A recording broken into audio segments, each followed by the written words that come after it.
ജിന്ദഗി ഗുസാരോ റമദാൻ കെ തരെ മോത്ത് ആയേഗ ഈദ് കെ തരെ എന്നുള്ളതാണ്.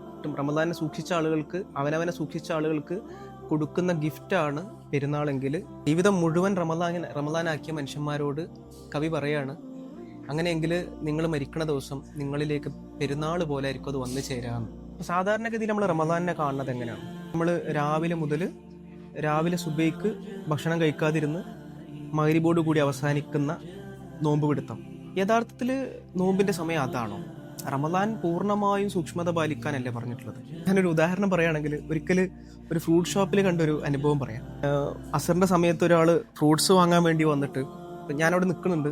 അപ്പം ആൾ വിചാരിച്ച രൂപത്തിലുള്ള ഫ്രൂട്ട്സ് അല്ല കിട്ടിയത്. അങ്ങനെ ഫ്രൂട്ട്സിന്റെ കടക്കാരോട് ചെറിയ തർക്കമൊക്കെയായി.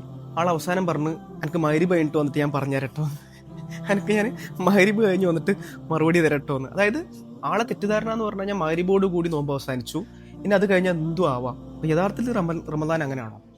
അപ്പൊ റമദാന്റെ ചൈതന്യം നമ്മൾ എത്ര കാലമാണ് സൂക്ഷിക്കേണ്ടത്? ഇവിടെ ഒരു ഭംഗിയുള്ളൊരു ഭാഗം എന്താന്ന് വെച്ച് കഴിഞ്ഞാല്, നാവിന് സൂക്ഷിക്കേണ്ടത് എത്ര കാലമാണ്, ഹൃദയത്തിന് സൂക്ഷിക്കേണ്ടത് എത്ര കാലമാണ്? ജീവിതാവസാനം വരെയാണ് റമദാൻ. റമദാനിൽ നിങ്ങൾ നേടിയെടുക്കുന്ന ചൈതന്യം, റമദാനിൽ നിങ്ങൾ ആർജിച്ചെടുക്കുന്നതൊക്കെയും ജീവിതത്തിൽ ഉടനീളം സൂക്ഷിക്കാനുള്ള ബാധ്യത ഉണ്ടെന്ന് മനസ്സിലാക്കുക.